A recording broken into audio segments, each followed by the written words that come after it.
Allahu Allahu Allahu Allah.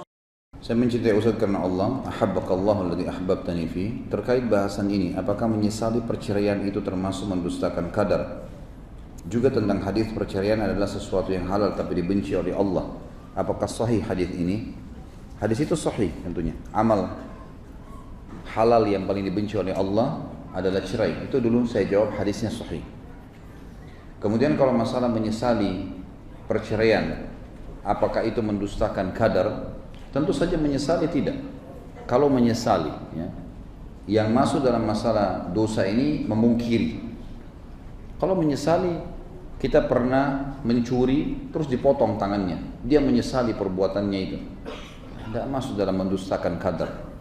Dia pernah menikah, kemudian dia lihat pasangannya ini tidak cocok, lalu kemudian dia cerai, dan dia merasa menyesal kenapa buru-buru bercerai. Mestinya dia bertahan dulu misalnya. Nah itu penyesalan atas perbuatan.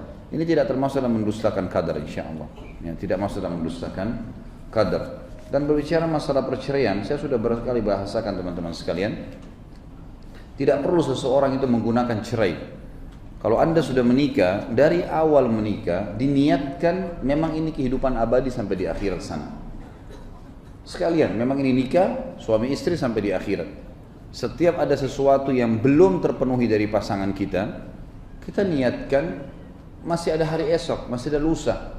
Dan orang beriman tahu dia akan sampai di akhirat sana di surga abadi, khalidina fiha.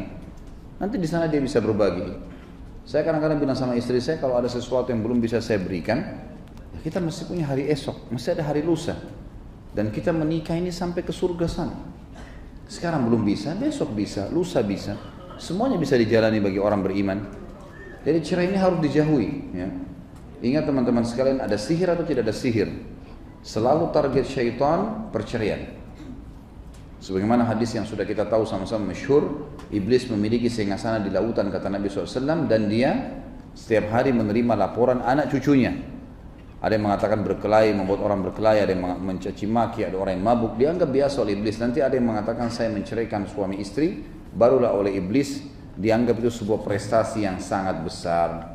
Prestasi yang sangat besar yang semestinya, ya, dijadikan sebagai pegangan sebagai atau setiap orang beriman agar jangan sampai membiarkan syaitan itu masuk. Jadi jangan mudah kecewa dalam rumah tangga, jangan mudah putus asa. Kata Nabi SAW, orang mukmin tidak akan pernah membenci pasangan hidupnya yang mukminah, istrinya atau istri suaminya. Kalau dia menemukan satu kekurangan di satu sisi, dia akan mendapatkan kelebihan dari sisi yang lain. Kecuali memang masalah fatal, ya. Misal seseorang itu terus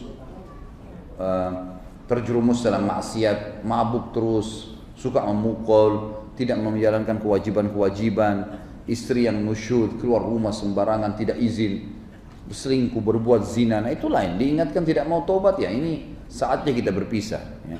Disitulah kita gunakan kalimat mulia cerai itu. Tapi kalau teman-teman kalau telat datang, lupa janji, sesuatu yang masih bisa ditoleransi, bisa diganti hari esok. Kenapa harus ucapkan kalimat cerai? Nah, kenapa harus mengatakan pulangkan saya ke orang tua saya? Kenapa harus setiap suami mengancam, mengatakan kalau kau tidak begini saya akan ceraikan kamu? Kalimat ini sebenarnya nggak usah digunakan, karena ini masalah halal atau haram kemaluan pasangan kita.